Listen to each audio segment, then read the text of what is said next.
fashioning the fastest changing consumer market in the world. We've been talking about India being an economic superpower. The economy is at about $3 trillion right now, and the government's talking about making it a $5 trillion economy by 2025. What's exciting about this is that the first $1 trillion in GDP came over a 20-year period. The last $1 trillion came in 6 years.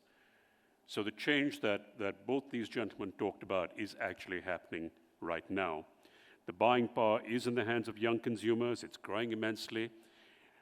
Retail itself is growing, and fashion is a significant part of that. To take a look at the opportunities and, of course, the challenges that face the industry, we've got a great inaugural panel. And joining Suresh and Akhilesh on stage, we've got Arun Sardeshmukh, Head of Amazon Fashion, Ashish Dikshit, Managing Director, Aditya Birla Fashion and Retail, C.K. Venkataraman, MD Titan, Mukul Bafana, CEO Arvind Internet, and moderate the session, Bijou Kurein, Strategy Board Member, Catterton Asia. Gentlemen. Good morning to everybody. I know we are slightly depleted in terms of numbers at this point of time in the morning, but it is my responsibility to be able to chair this panel, which is a bunch of both eminent and eclectic speakers on the business of fashion. Akhilesh, one thing you mentioned was that it's taken a long while for Images to bring IFF to Bangalore.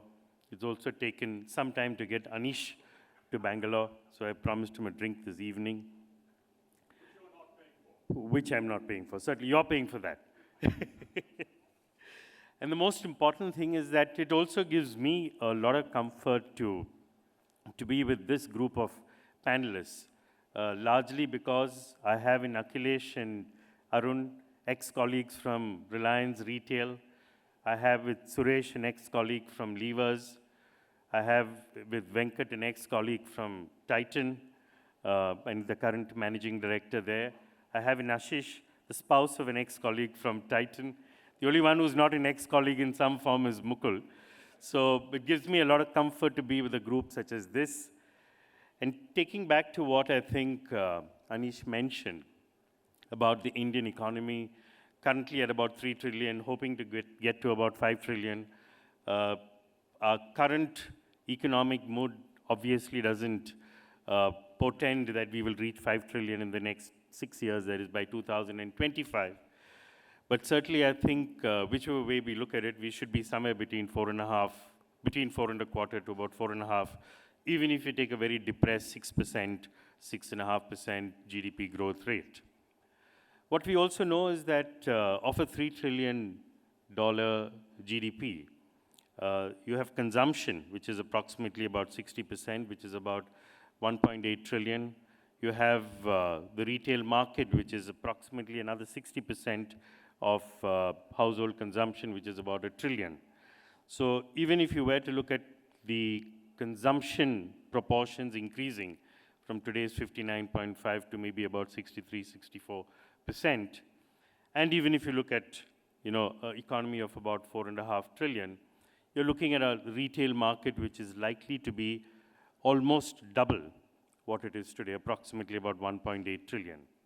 So this means that we are at the cusp of actually significant growth in this market. There are other macro factors which I think are great as far as this market is concerned. We've got a very young population. We've got a tech-savvy population. We have e-commerce, which has come in through the forms of Flipkart and Walmart and Amazon, which have created new ways in which we can actually do business. We've got access to smaller towns, tier 2, tier 3, tier 4 towns, which has stoked aspirations and created consumption in these smaller towns, aided by easy access through e-commerce, even though you ignore modern retail might not have gone there. We've also got a lot of technology on the anvil. I think Akhilesh mentioned about technology being an integral part of Bangalore. And what we've seen here is that we've seen, as Microsoft pointed out in the morning, augmented reality. We've seen basic data. We've seen data analytics. We've then gone on to see AI. We've also seen technology being embedded in our internal operating processes, technology being embedded in the interface with the customer. So there's a lot of excitement which is happening in terms of being able to make sure that we do get to see a far more vibrant future than what we've seen in the past. The second part of it is that we're also beginning to see that there is no concept of online and offline. We are beginning to see a merger of the two, and the merger of the two, which often is called as omni-channel, which is a distinct difference from multi-channel, is another opportunity for a lot of us who've got deep roots in offline retail to be able to metamorphose and move into a new form of retail, leveraging the distribution and the network that they have, leveraging the close connect that they have with customers. So I think we are in for very, very exciting times, but I don't want to steal the thunder. What I'd like to do is to be able to kick off this, this panel discussion. What we'll try and do is, I'll field a set of questions to the panel, hopefully over the next half an hour or so. And then after that, we can throw it open to the audience. In case the audience, comes up with a whole bunch of questions, great. If it doesn't, I've got a couple of reserved questions to throw back again to the panel. So let me first start with the one person closest to my left, who's Venkat. And Venkat's been an ex-colleague from Titan. I've known Venkat for the last almost 30 years. And it's a pleasure and a privilege to see Venkat move through the organization to today become its managing director. So one of the things that Titan's always been known for is that it's done two things. It's pioneered segments, market segments, it's pioneered categories. And it also has managed to organize unorganized markets. It's done that in the case of jewelry, attempting to do that in the case of saris at this point of time, since Akhilesh mentioned saris. This is one great attempt to be able to organize unorganized categories such as saris. So Venkat, so when you look at the future, and when you look at what's going to be, what you intend, what you think will be happening over the next 4 to 5 years, what are some of the things that you think Titan will do, continue to do the way it has done in the past? And what do you think are some of the new things that Titan will do? And hopefully from that answer, we might be able to get some pointers for the rest of the audience to actually learn from and take off. Thank you, Bijou. One of the things that's quite striking today is I don't know if any lifestyle or fashion category is competing, any brand within the lifestyle or fashion category is competing within the category. I think we are all now in a share of wallet kind of situation, and anytime, anywhere we are, something or the other is wooing us, products, experiences, solutions. The number of AirPods that's going to sell in 2019 is 50 million. That's an 8 to 10 billion one single product. And so at a time when Titan is trying to market its watch for 10,000 rupees, that same customer is being wooed by an AirPod for 12,000 rupees. At the same time that Tanishq is trying to market its necklace for 3 lakh rupees, somebody is pitching a holiday for the family in Bangkok or Singapore. And therefore, we are really fighting across categories. And that's actually raising the quotient for innovation. It's raising the criticality of customer insights and how we derive solutions for customers from those insights. So that's one single big challenge apart from the economic circumstances that we are seeing in the country. So it is in that backdrop that we are looking at in the next few years from Titan Company from a point of view. And there are 3 things that I'll talk about which we are looking at in a way differently. The first is the whole customer understanding and customer relationship. About 85% of our business comes from retailing, and probably 40% of our customers are from retailing, in the sense that we know them because we sell to them through our own stores. So we have a direct connection with 40% of our customers who give 80% of our business. And therefore, understanding those customers really well, qualifying the data, the insights that we have about each one of them really well is a very powerful thing that is unique to us and, of course, to many other companies who are on this table here and in the audience who are into retailing. And therefore, how do we use that understanding to actually not even need to go outside that database to build your business? If I were to take Tanishq, for example, less than 10% of the number of customers that Titan company has are Tanishq customers. So at a theoretical level, we don't really have to go outside the Titan database to build our sales. The Taneira business, which is our sari business, which is just 2 years old, is even a smaller fraction of that. And therefore, how do companies actually use their customer understanding and the customer data to build their sales growth instead of, typically thinking about it from a mass marketing point of view? Because we're talking about, dozens and maybe in some cases hundreds of crores of money chasing the untargeted, mass marketing person. So therefore, customer relationship, and we are investing a lot in building that through digital. The second is omni-channel. We have, fortunately, within the company, a spectrum of brands and businesses which operate from a very high level of dependence and maturity to a low level of dependence, but a evolving maturity. So if I were to take a brand like Catterton, which is a new baby in the Titan portfolio, Catterton is a digitally native brand, and it's a totally immersed omni-channel experience brand where people are seamlessly moving from the site to the store to buy and transact everything in between. And we are now looking at how do we actually transition them from a website or a phone or an app to, in the store, a seamless experience. So when they actually come to the store, if they do come to the store, there are some who do, how do we make the store experience totally seamless, like taking off from where they left on the app or on the phone or on the site and so on. Or a brand like a Taneira or a Tanishq, where online commerce would continue to be very, very low in share because of the nature of the category, because of the ticket size that we're talking about. But exploration, discovery, shortlisting, appointment, booking can all happen seamlessly, online, and then the store experience takes off from where they leave. And therefore, this whole spectrum of Catterton at one end and Tanishq or Taneira at the other is another beautiful thing that gives us the opportunity to learn as we go along. And the third is the whole actual data and analytics, in which also we're investing substantially, because of which we can actually do, you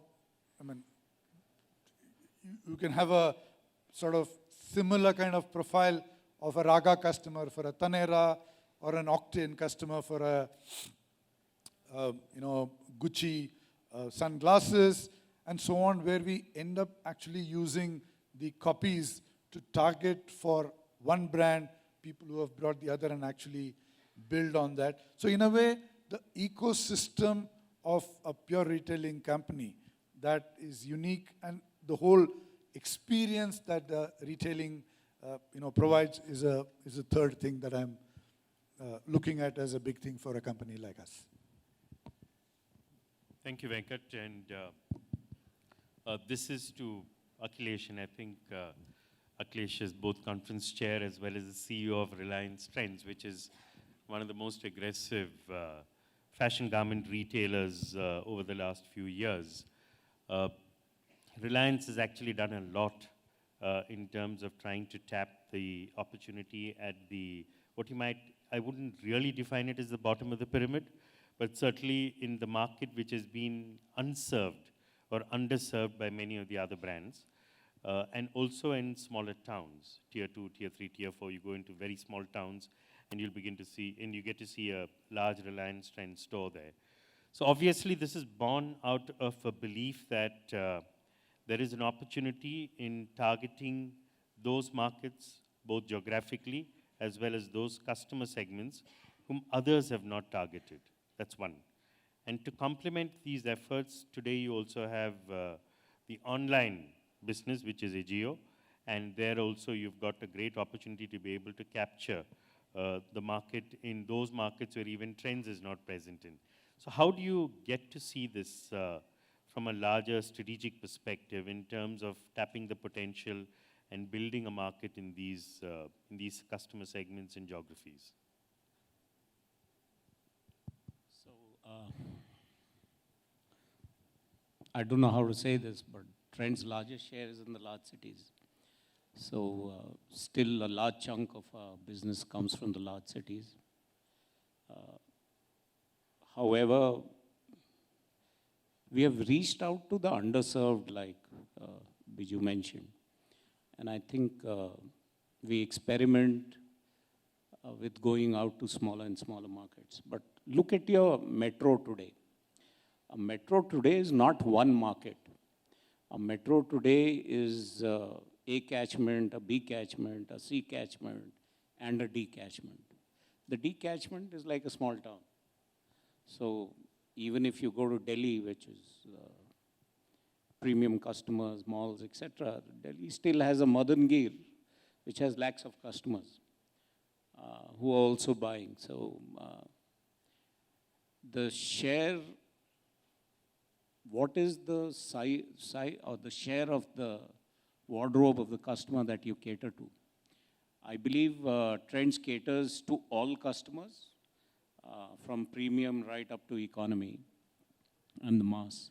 Our share of the customer's wardrobe does increase as we go down the income class, because I believe we offer unbelievable value at our prices. There is no compromise in fabric, there's no compromise in the product, there's no compromise in design. Trends probably employs more designers than any other operator in the market today. So if you see in the Reliance fashion lifestyle business, I have more than, I think I have 150 designers working for us. So it's a large ecosystem that we run. We have designers working in our London studio. We have designers working for us in our Gonzalo studio. So it's a no compromise product, great value that we deliver to customers, which is helping us scale. No compromise product, unbelievable value is relevant anywhere in India. So it's a question of how do you scale. Fortunately for me, I work for Reliance. So scaling is a bit of a non-issue for me. So I managed to scale. My bosses give me money, I open more stores. More stores make money, they give me more money, I open more stores. So that's as simple as that. So till the stores make money, I keep on growing. They stop making money, I guess I won't grow. So yes, it's a rare brand which has taken a mono brand strategy for the entire country. So the brand remains the same, whether we are in metro, Bangalore, Bombay, Delhi. And the brand remains the same even if I am in Bareilly or I'm in a small town in UP. We have managed success. The mix and assortments are adjusted to markets, but I don't think the format, the offering of the format and the positioning as fashionable products, price is a surprise, continues to help us and grow. We have expertise in, like I mentioned earlier, I think there's a lot more innovation in Indian wear than you see in Western wear. So if you are able to create fashion in Indian wear and the market accepts Indian wear, we'll be fashionable in an Indian wear dominated market. If it accepts Western wear, I give you absolute state-of-art fashion today in Western wear, designed out of London, manufactured out of China or Bangladesh, and imported into India. And we sell that product in the Western wear dominated markets. So the positioning of trends is unique. It is fashion at great value. And that is what is helping us scale. So far, so good, no problems. Comes to Agio, Vineet's topic. During one of the sessions, he'll talk about it. It was a experiment that we started with private label, and we have grown it to cover, I think, all income classes today.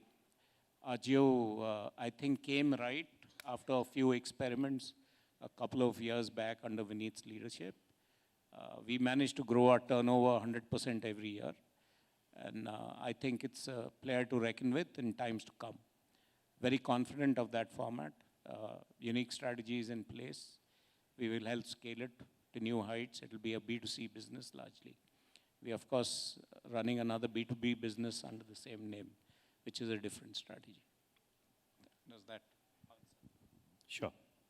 And I hope the audience also understood fully what you said.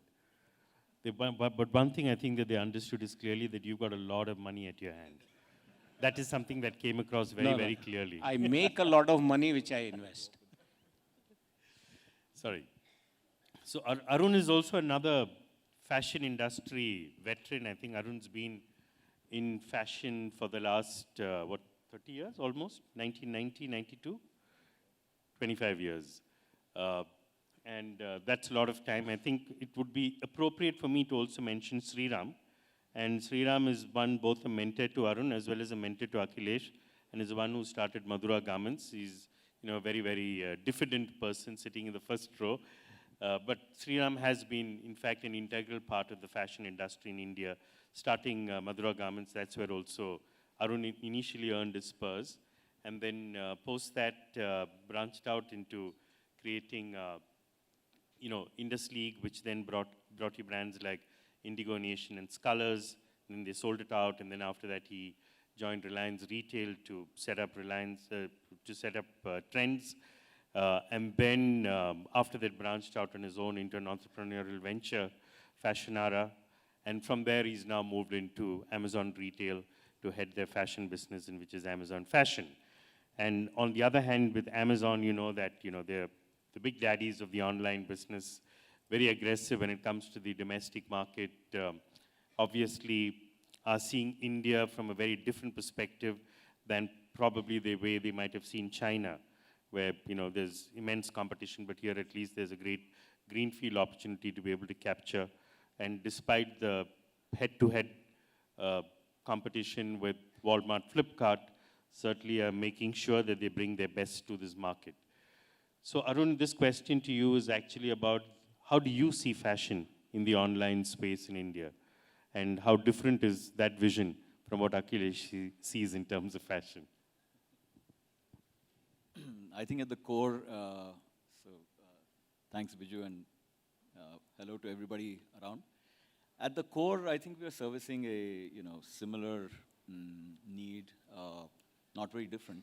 How we do it may be different. So specifically, where are we today with what we've been doing? Fashion for Amazon is about 5 years old. The business for Amazon in India is about 6 years. So in that 5-year period, we've done a lot of the groundwork and the fundamental work that has got us to where we are. From everything that we track and know, we are probably the largest single platform for fashion in the country today. For Amazon, this is a key category for many reasons. One of them being new customers to Amazon. We are the largest single category that brings in new customers who've never shopped on Amazon before. Within that, the apparel business, just to be clear, the fashion business is clothing, is shoes, is jewelry, luggage, watches, sunglasses, and so on. The apparel business within that is, again, key to new customers. Some of you might be surprised. If you look at our new customer growth, a staggering 80% is coming from tier 3, 4, 5. So a lot of new customers shopping for the first time ever. E-com, shopping, of course, for the first time on Amazon as well. What we do on the face of it is probably something very basic and boring. And, but at the back is a lot of detailing that goes into how we do things. The basic boring stuff is we are obsessed with specifically three things. How should we ensure that we carry product and selection, as we call it, that is available to customers to shop? How do we bring it online and make it available to everybody? So choice and the widest choice, one. Two, how do we ensure that that choice is then available to you in a reasonable price-quality equation? So that's a value that we have to provide, and we stand for that. It's a matter of trust that when you come to Amazon, you feel that you would get a product at a price that is not higher than what you might get somewhere else. And the third, which is a big lever, is convenience. Convenience is about ensuring that, A, if you want something and you get to our site, you will have that in stock. It's not an easy one, given the SKUs we deal with. And the second, if it's available, how do we ensure that it's available close to you? So how do we move the promise of delivery that we've had, which might have been 3 to 4 days? We're right now obsessed in trying to see how much we can deliver to you in a day or maybe two. To get that, to enable those, would be a lot of levers at the back. And so speaking about those levers, we work with brands and we work with sellers. The brand ecosystem to us is critical, and we work with brands on several levers. A, selection itself. Two, newness. How do we get stuff faster than anyone else? We track it with a metric that we call first on Amazon. We want to ensure we are launching products even earlier than physical retail. We work with brands on terms that several of my brand partners would have heard of. Some of them are India-specific. For example, if you look at the way in which inventory is run for us and even worldwide, we tend to have a very large network of fulfillment centers. These are very large installations that we carry a lot of inventory. But in India, we've done something called Sellerflex. Sellerflex is India first, and it's a hub and spoke model, which means that you have inventory in the fulfillment centers, but alongside, we are lighting up thousands of nodes, which happen to be the warehouses of our brand partners or our sellers. What that is doing is a progression of ensuring that inventory, wherever it is lying, should be lit up and available to customers. How does that change things for a consumer? If we had an item and we were delivering that to you in, say, 3 to 4 days, because we lit up a node closer to you, that same promise is now flipped, and we are saying a day or two. When you look at our customers, I spoke about our new customers that are coming onto the site due to fashion. But one of the big pieces of the puzzle for us is Prime. Prime is our loyalty program. Already, for fashion, so just to compare this with one of the other segments, if we are dealing with, say, televisions and mobile phones, having products closer to customer is relatively easier, relatively. Fashion, given the SKUs, for us to say the same item which is available 3 days out, I want to ensure that's with a prime promise, is a more difficult piece. We could be ballooning our inventories. But already on that path, 40-odd% of our business for fashion is already coming through the Prime program and Prime customers. So when I look at Prime as an enabler, when I look at the Sellerflex sort of nodes, if I look at some of the technologies that are India first, one of them is in the area of, say, jewelry. And that's the kind of detail that we go into. One of the peculiarities, I'd use that in quotes, in India when you shop jewelry, is that you have, in the store, you have the jewelry price, you have the making charges, and you have the stones or precious stones given to you as a breakup. It's odd. It's not in most other markets you'd go in and shop with a single price for an item. So from an India point of view, on the jewelry side, we did a tech solve, and now when you click on an item for jewelry, will give you that breakup as well. These are examples of the way we sort of operate and we think, and we are going down that route. One of the experiments that has done very well for us is vernacular.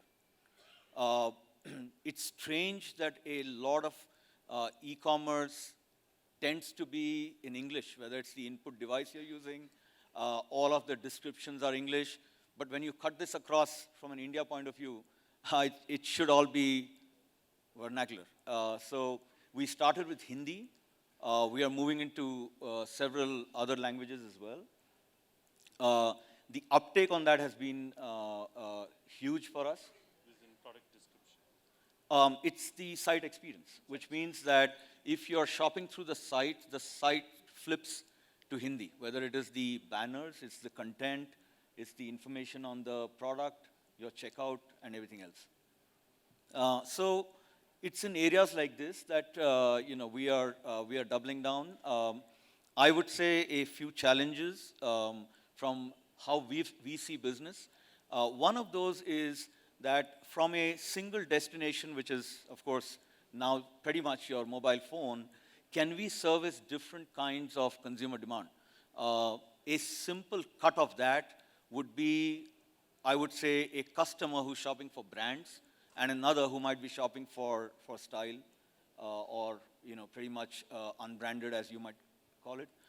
How should we ensure that customers coming on the site see an experience that is theirs? So the element of personalization and how do we sort of service that diverse demand from one store? It's very odd from a fashion point of view because physical retail tends to have varied formats, catering to different demands, including, I would say, geographies. But to do it out of a single device and to be right for each of those customer segments is a difficult piece. One of the things that you might or you might not see is already in play for example, from a gender point of view. If you come onto the site and you shop, we tend to know what products you might have seen or shopped, and you will see a gender-specific communication already, or product or information is just a pointer to where we will move this in the months and years ahead. So it's those kind of things that we are working on. So let me just switch to Mukul because I think he's the other one who's heading an internet business. He heads Arvind Internet as a CEO. And Mukul, you've just heard about what Amazon is doing. You all have got two businesses. One business is, of course, the online business of itself, which is now. And the second part of it is the way you enable offline retailers to create an omni-channel experience. So when you hear Arun saying all of these things and when you look at the potential in the Indian market, then where do you see the opportunity for a lot of this stuff? Thanks, Bijou. So just a small correction. So we've now pivoted to a full B2B business. The part that was now.com is now run by Suresh Bhai's team, which is Arvind Brands. But we had a unique chance to do exactly what you were saying, which is to actually build in-house a B2B SaaS platform to work with first Arvind's brands, but then now we're working with other brands and retailers to help them understand how to own their customers across channels. The discussion earlier around being an omni-channel player is the retail destiny, as you know, for all brands and retailers. And what we've done is we've said, look, first principles, if you think about what your job as a brand or a retailer is, it is to own your customer, right? You can have channels to sell through, you can have retail stacks, but how do you think about the new age customer who wants you to speak to him or her, who wants to experience your brand across channels, but wants to have a smarter operating system to be able to shop most conveniently across all the channels. So fundamentally, what we've always seen across all of our partners is there is this sequential, often, journey where a brand or a retailer, and this is also for brands that have large wholesale businesses, go from what would be a single channel business and then quickly go to a multi-channel business where, like you said earlier, there is a difference between multi-channel and omni-channel.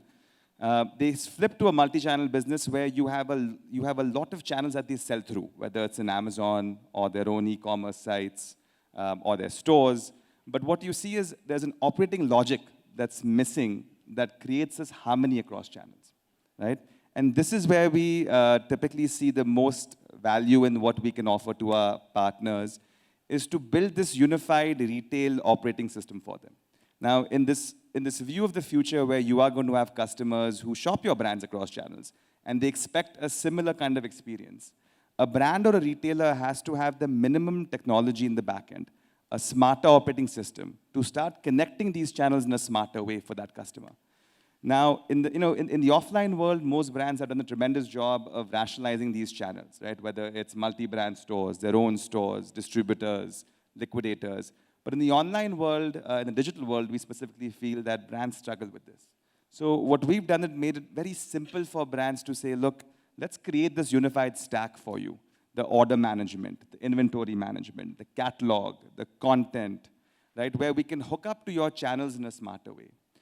We can also provide that unified layer for other parts of the ecosystem, whether it's warehouse management partners, logistics providers, analytics solutions, marketplaces, right? To give you that unified experience for a customer. So for example, as Arun was saying, why not open the 1,000+ stores of Arvind brands, for example, to marketplaces, right? As long as you can effectively ensure that the inventory's accuracy, which by itself is one of the biggest challenges, as Arun knows, as long as your operating system is able to unify the inventory, the order management, all of these stores should be fulfillment points for a customer. For a customer, they shouldn't have to think where to buy Levi's, for example, right? If they buy it on a marketplace or they buy it in a store, it should be still delivered to them within an SLA of a day, 2 days, and the garment should be in their size. That's what they care for. So what we see is, as retailers and brands think through their roadmap of effectively first connecting all of their channels, and then, to the point CK made, to start knowing your customers across channel because of the data play, which typically ends up being, which is kind of counterintuitive, is most people start thinking about data on day 700, day 900 of their digital journeys. But really what we believe is, fundamentally when you build this unified operating system, data is the upper echelon, right? Knowing your customer, owning your customer, beyond connecting channels, relies on you having a superior access to your customer's data, not just from your primary channels, but also from third-party channels, right? Because even if you're a wholesaler, you still want to create a digital connect with your brands beyond your own channels. So this data platform, which is to know and connect your customers, should be a day zero imperative. So platforms like ours really make that seamless data capture and usage possible for retailers as they think across multiple channels. Great. So I think you've got some understanding of the technology which goes behind getting to marketplaces, and there is a lot which is there in the plumbing which we often forget. So when we order, we look for one click. When we receive it, we look for one signature, or sometimes just a scan. And what you do realize is that between the click and the scan, there is a lot that happens in terms of ensuring that the right product that you've ordered is brought to you and delivered to your house within the timelines that have been specified. Let me now switch to Ashish. Ashish is he's heading Aditya Birla Fashion and Retail. Peculiarly, Aditya Birla Fashion started with Madura Garments, actually, way back in the 90s in the acquisition of Madura Garments in 98 by the Aditya Birla Group, who wanted to move forward, integrate from just textiles into garments. And then along the way, they also bought Pantaloon, and consequently have a brand powerhouse as well as a retail powerhouse. And Aditya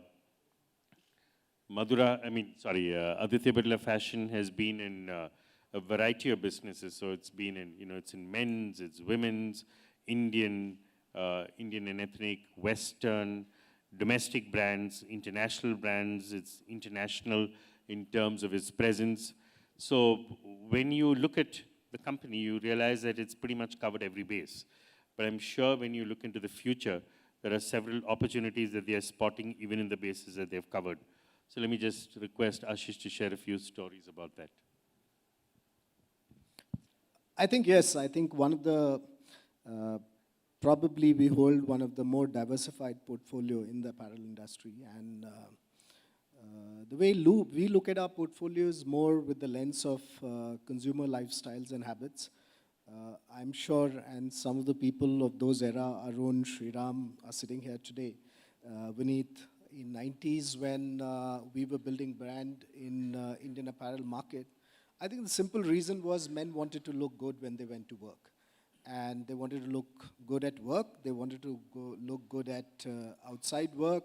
And so a series of brands came which fundamentally worked around different propositions for this need, where the brand premium was possible, the category was growing, and in some sense, the growth of these brands and growth of our company is intricately linked with the way Indian markets have evolved.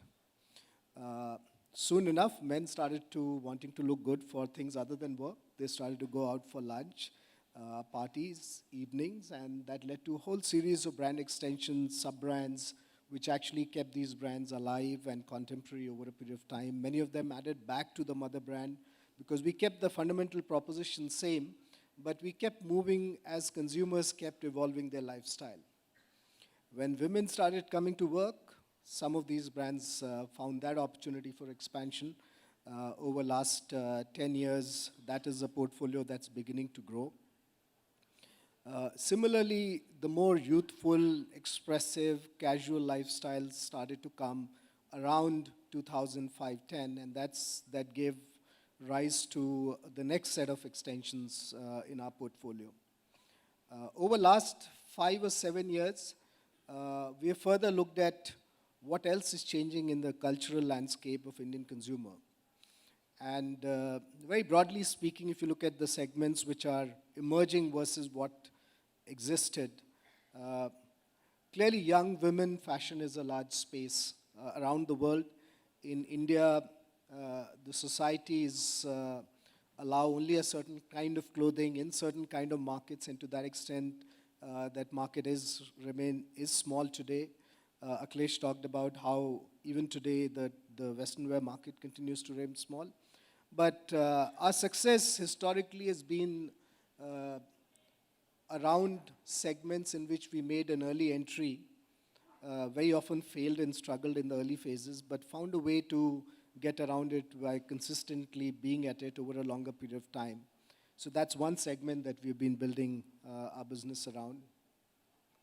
For a very long period of time, we believed that Indian traditional market will be difficult to create a branded play around. Either the market was too fragmented, the value addition was limited, ability to create distinctive brand segments seemed more difficult. But as you've seen in the last 10 years, there are several Indian entrepreneurs who have proven that wrong. There are strong brands growing now in the Indian traditional wear, both on the men's side, welcome Kumar, and on the women's side that you see a large number of brands which are sort of building scale in that. Even players, Venkat talked about Tenera, companies like Titan looking at spaces in that.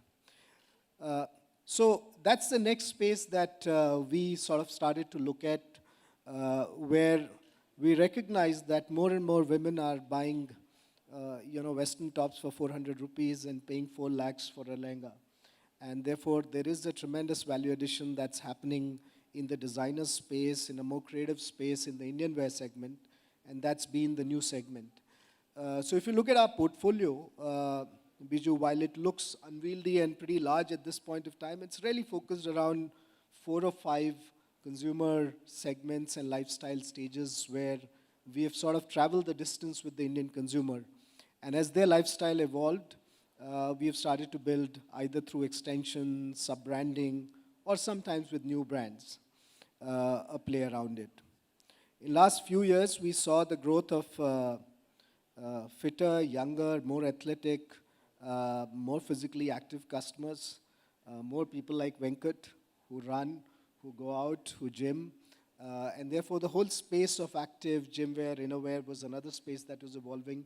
Our foray into innerwear was largely inspired by this lifestyle change. So if you look at the summary of how we have built our portfolio, it's really built around large, significant mega trends, we are very often not the first ones to enter there. We wait and watch for the market to become reasonable in terms of size, and that allows us to obviously learn also from others' success and sometimes mistakes. But that's really how we have built a portfolio of business around our company.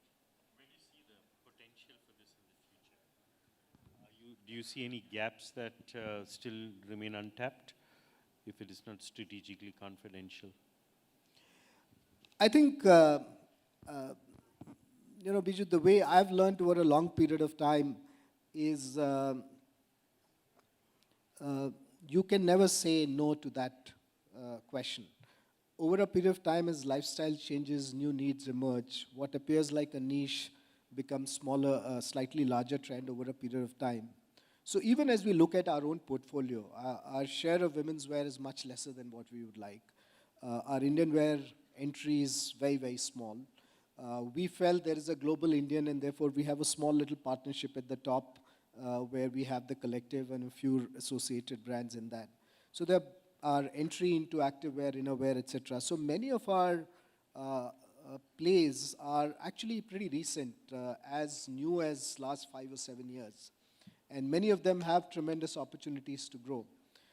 So I would say the ones that we already are offer ample opportunity, but I would hesitate to say that we have covered all segments, because I think consumers' taste shifts, big categories get established. What seems like a difficult market over a period of time becomes easier. Like Akhilesh, I'm quite excited by how the Indian wear market will grow over the next 10, 12 years as the wave of nationalism sweeps through the culture of this country, as more Indians are proud to be Indian, and more importantly, proud to be wearing Indian wear for that occasion. That's a big, large opportunity that will offer.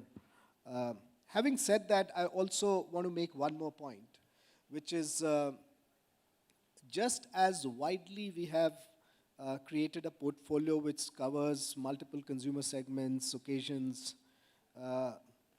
We are of deep belief that the journey for branded apparel is in its very early stages. I see as large an opportunity for our existing brands as excited I am about the new segments on the other side. 4 of our brands are between 1,000 to 1,500, 1,800, 1,700 crores. But if you look for these brands themselves, if you look at the penetration, and I've seen several industries closely. I've worked in a paint company which used to have, 15 years back, 100,000 outlets in couple of states together, versus you look at apparel industry where most diversified companies, and if you look at some of the innerwear players outside them, most apparel players are distributed in a couple of thousand outlets. So I think the sheer reach and penetration, which people are taking different routes to market, offers an opportunity of a significant scale, even for the businesses that we exist. So I'm equally excited about opportunities in Peter England and Louis Philippe and Van Heusen, just as we are seeding the new business in some of the other emerging segments. Great. Thanks, Ashish. Suresh is the managing director of Arvind Fashion, which is the fashion arm of Arvind Limited, probably a very valuable part of the larger company. And Suresh is actually a portfolio of lifestyle brands as well as retail formats, both domestic and international. He's actually licensed, joint ventured, partnered with several international brands to be able to bring them into the market. If you were to look at it, what Arvind seems to have done is do a combination of build some things on your own in terms of brands and businesses, and then partner with successful brands to be able to bring them and build a business out of them in India. So how do you see that hybrid strategy panning out into the future?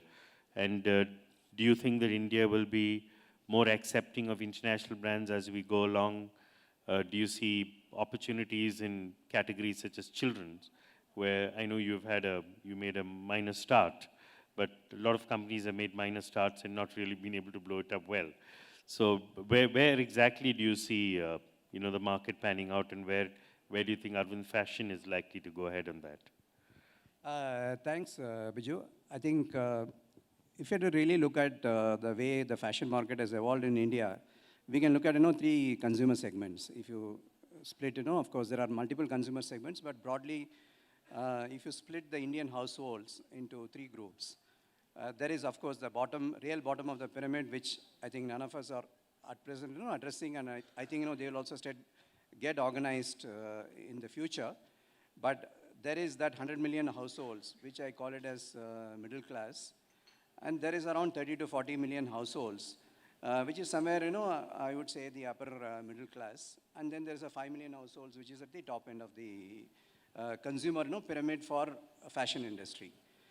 I think most of the companies actually focused on the middle of this pyramid, which is that 30, 40 million households, which has a good disposable income and also the propensity to spend money on the fashion.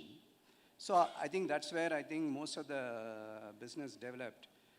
And what we found in that segment is, because India is largely an unorganized, unbranded market. When you talk about a $50, $60 billion market, you are talking about, today of course it's slightly larger, but if you take 5, 6 years back, the organized market was around $7, $8 billion, and out of that 6 to 7 billion was in the middle part.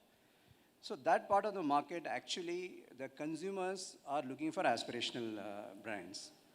So the fundamental, the basis on which we built our strategy is to, how do we build aspirational brands? There are two ways to do it. One is, of course, invest quite a bit in terms of marketing investment and then build a brand ground up. The other one is to take brands which are known in India, take the international brands which are known in India and then build them up. So we followed largely the second strategy, wherein we build brands. And of course, whenever we have taken brands, what we have also done is we have complete freedom of doing the way the market wants. It's not that we take the international, whatever is their merchandise strategy and then sort of force it onto the Indian market. We will build brands sort of ground up from the merchandising point of view, from the retail point of view, from the distribution point of view. But we get the brand name which is in a way has a certain latent demand or in a way has got some amount of pull in the country. So that's how we have built our portfolio, while of course we also have the homegrown brands. But so that's a combination which has worked out quite well for us. I think that aspirational Indian consumer, that 30 million to 40 million consumers are looking for brands which they can sort of show off a little bit. And we also cater to that the top end of that 5 million through a couple of our brands, Tommy Hilfiger and Calvin Klein, which actually in a way dominate that segment. So that's how we built our business. And then if you really look at today's situation, I think there is still huge opportunity. I think as Ashish was mentioning, you can still count in your fingers number of brands which are 1,000 crore plus. So that means 30 million households with very good disposable income and propensity to spend actually can spend a lot more on brands if you're able to market the brands quite well. So what we have also done is once we build an aspiration for a brand, we have been able to extend that brand to adjacent categories. One good example is US Polo, where we have built good aspiration for the brand, and we have been able to extend that brand to, for example, an innerwear, kids wear, or a footwear pretty successfully. So that I think has been our strategy. And then coming today, I think the dynamics are changing. The organized market is also growing much faster. And that 100 million households, which is largely buying unbranded regional brands or in an unorganized market, they also now getting upgraded with the advent of the value retail. Because today, 4 or 5 formats of value retail together is around 20 to 25,000 crores. So in a situation like this, where we can actually build aspiration more through retail, more through presenting a good merchandise in the retail. I don't think, you need global brands. I think, so that's the difference I think we need to pitch. That there is that 30 million households where which are looking for aspiration, and then there is still a huge opportunity. And then you have this 100 million households which are aspiring to now become, of course they also have aspiration, and you are able to actually cater to some of the aspirations through online. See, earlier, for example, if you had to sell a brand, you had to set up your own network in a small town, which may not be feasible. But today, I think we are able to reach the aspirational consumers in small town through online.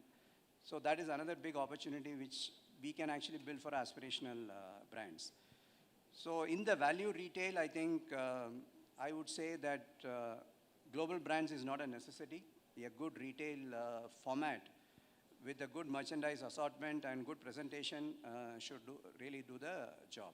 So we'll have to reevaluate the strategy as we go forward, how much to focus on international portfolio and how much to focus on the Indian portfolio. And I think also more important is what we have realized is any brand could be a popular international brand. If there is no recall for that brand in India, it's as good as starting from ground up with your own brand. So if you really look at now, what are the international brands which are sort of which are known in India but not available in India? I think there's hardly any.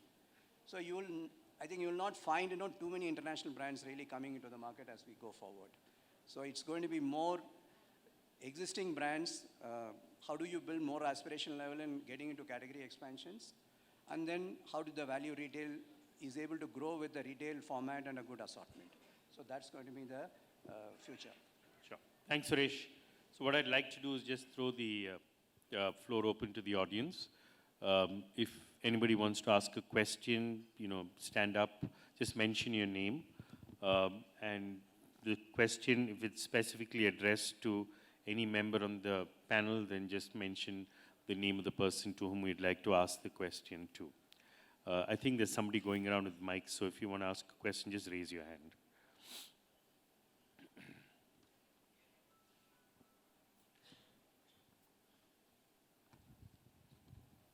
My name is Ashok Sarda. I am question to Arun Sardeshmukh of Amazon.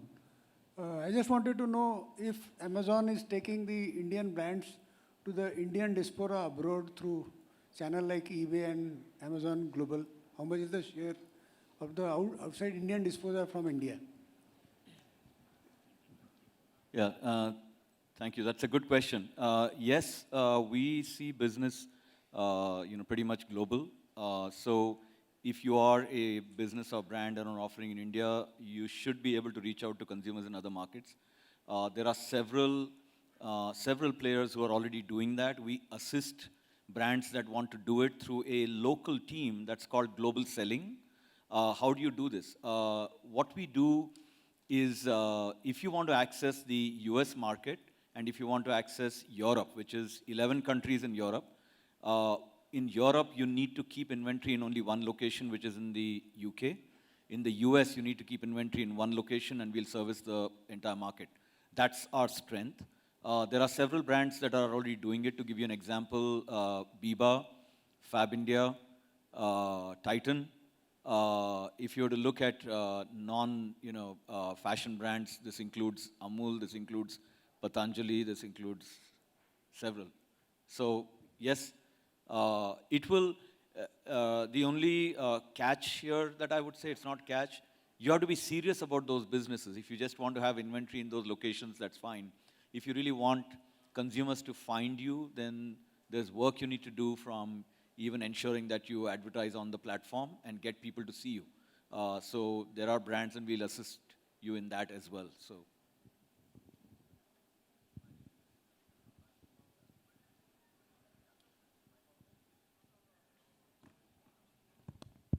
Good afternoon. This question is to the panel members. I mean, anybody can take. I represent an organization, Dream Zone, which is into a fashion training institute.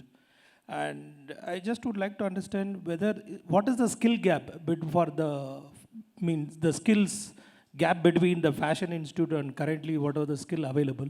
And the second question is that whether is there any e-com appetite is for introducing the syllabus in Training Institute? Sorry, what is the second question?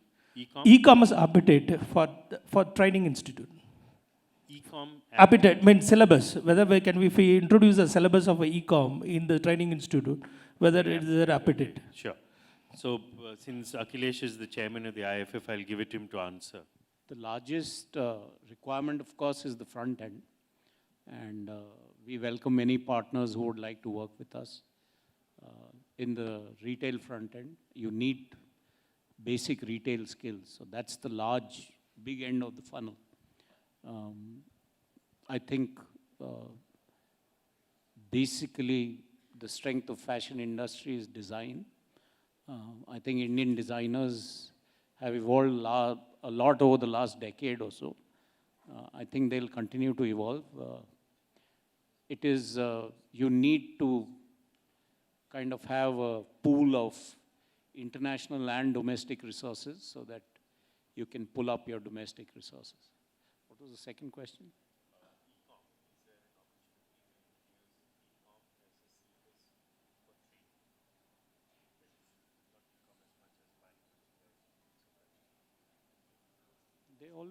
These streams already exist in the training. All the fashion institutes, all the networks do offer these courses. We absorb lots of them every month. Any other questions? Yeah, hi, this is Sanju, and I work for Albanon, which is the expert into fit and sizing, and this question is specifically for Ashish, sir.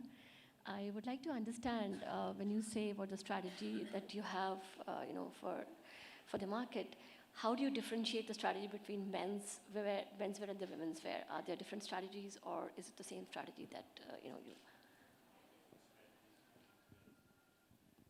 I guess they're as different as men and women are. But there are some common aspects of strategy. You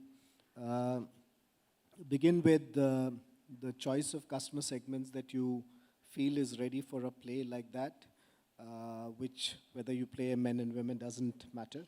But I'll give you, I think your question is more in the context of the fact that we have built a 20-year-old business in first 20 years largely on the menswear side.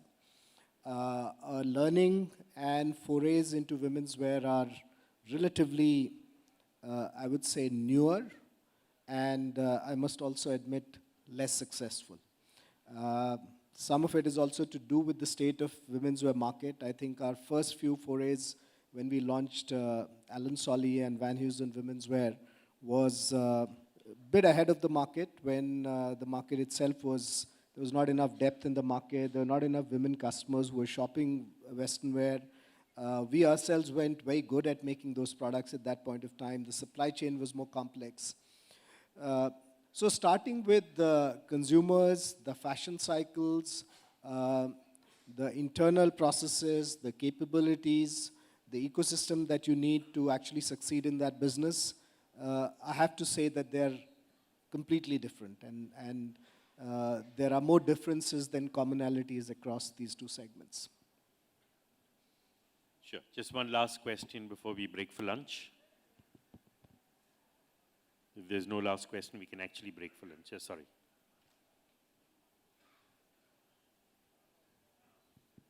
Thank you.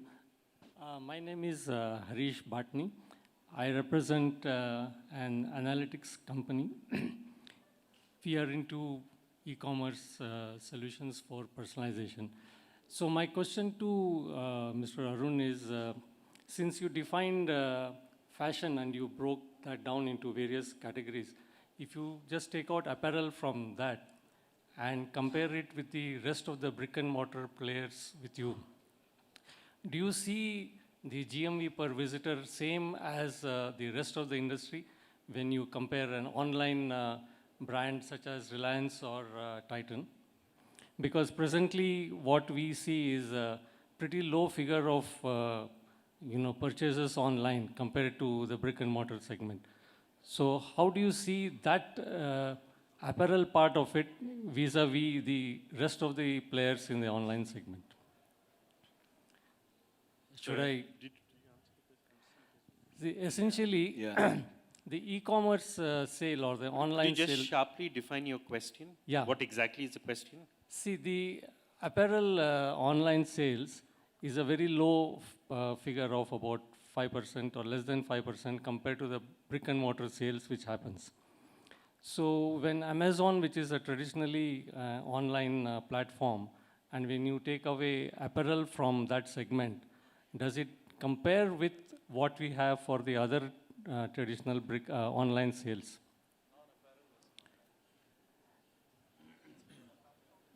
I may, you seem to have some specific data on GMV per visit and so on. I wish I had that. I wouldn't know this for, specific offline players or even, say, competitors. We wouldn't know granularly what this would be for someone else.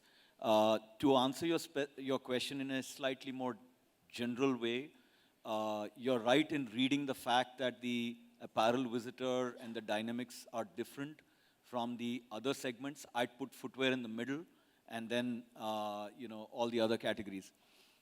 Essentially, when you look at categories which are to do with, say, watches, luggage, product lines like that, it's a little bit more rational shopping. Sizes don't come in the play. So when you receive it, it's not as though you might have liked the item, but it doesn't fit you. Those mechanisms, those things change quite a bit. So the comfort levels are better. Typically on shoes, for example, which is in the middle, you tend to stay with your shoe size through your adult years. So you know pretty much what, but that's not the case for clothing. We tend to put on weight and lose and so on. So the dynamics of the comfort with which you can shop, receive it, and even the return rates are quite different, starting at the extreme end, shoes in the middle, and apparel on the other edge, right? So several of those. To answer your question on visits versus purchase, you're right. Apparel, especially women's, tends to be a lot of browse heavy, which means women would come to our site, look at stuff, look at it again and again, and eventually, make a purchase. But a lot of that is browsing through stuff. Maybe I'd like, what's new. It might not be necessarily purchase intent related. So we would find that the ratios of customers who come in and seeing product and then purchasing are lower. It doesn't mean that our volumes are lower, but the behavior is a little different for apparel. Thank you. Thank you. Thank you very much. Thank you, everybody, for being part of this panel and sharing your thoughts. I think the intention was to make sure that we shared wisdom and insights with the audience. And to that extent, I think a lot of it has been achieved. So thank you. And Anish, I'll hand it over to you.